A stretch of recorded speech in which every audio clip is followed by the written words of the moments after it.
Hi everyone, and welcome to this month's Q&A here at Veritas, where we unpack the monthly topic, which in November was validation. So thank you for all for sending through your questions regarding the topics. It's clear that a lot of you are reading the blogs and listening to the podcasts, and we're always excited to receive those questions to help us sum it up at the end of the month. So the first question that we have today to unpack is, why do I crave validation? So validation is linked to our sense of self-esteem. It's trying to recognize and place that our responses and feelings are valid and worthwhile. So we crave validation, or we would like to be validated, because it helps us to recognize that I am responding in what would be considered an appropriate manner to something, to a situation. That if I'm validated, people are empathetic to how I'm feeling, that then they therefore would care for me, or want the best for me and feel for me, which helps us to feel connected to others as well. So we crave and want validation because it helps with our self-esteem, and we crave and we want validation because it helps us feel connected to others. So although it is connected to others, we always do encourage that your self-validation is the most important form of validation before trying to seek it or craving it from others. The second question that we had was, what if my partner invalidates me?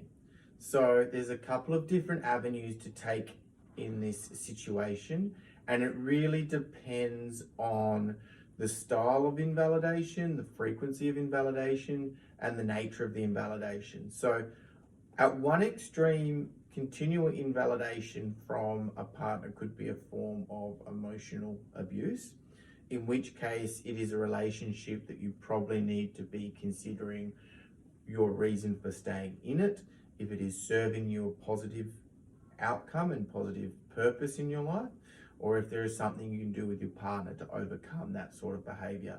It could be a form of control and manipulation in trying to help you to erode that sense of self-esteem, and therefore are relying on your partner to help you infer and respond to the world around you. So at its worst, it could be a form of emotional invalidation.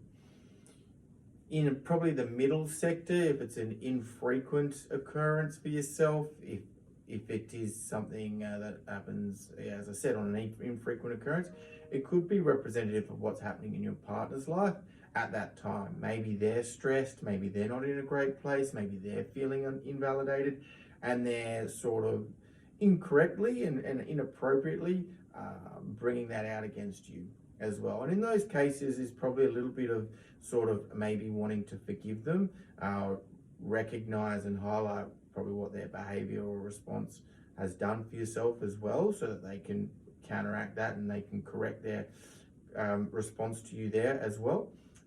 But also just make some space to recognize we've all got some stuff on, we've all got things happening for us, and maybe the partner in that case, if it's infrequent, has had a hard day, has got some things going on for themselves, and in addition to reflecting how you might have felt through that invalidation, maybe use it as a sign that you should check in with your partner about how they're going, what's happening for them, and if they need to have a chat about themselves as well.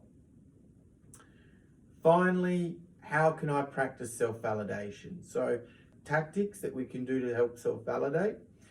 One, and probably the most important, is if you're recognizing that you're not practicing self-validation a lot, or you're not feeling confident about your responses to certain situations, you're having a period of low self-esteem or low confidence, make sure that you're taking the time to slow down and be present with the world around you.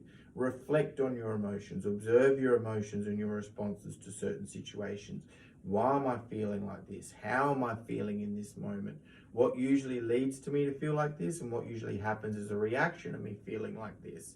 By taking the time to reflect on that, it gives you more time to then choose how you want to respond to it, and to better understand how you are and who you are in that moment. So doing that can help you to feel more confident in your response, and also get to better understand who you are and how you respond to certain things.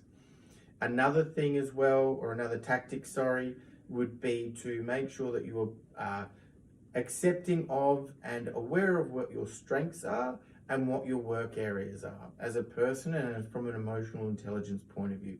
There's going to be certain situations and certain emotions that we're better at handling, and so make sure that you be aware of that, especially then in comparative to situations where you may be not as well equipped emotionally or skills based to handle.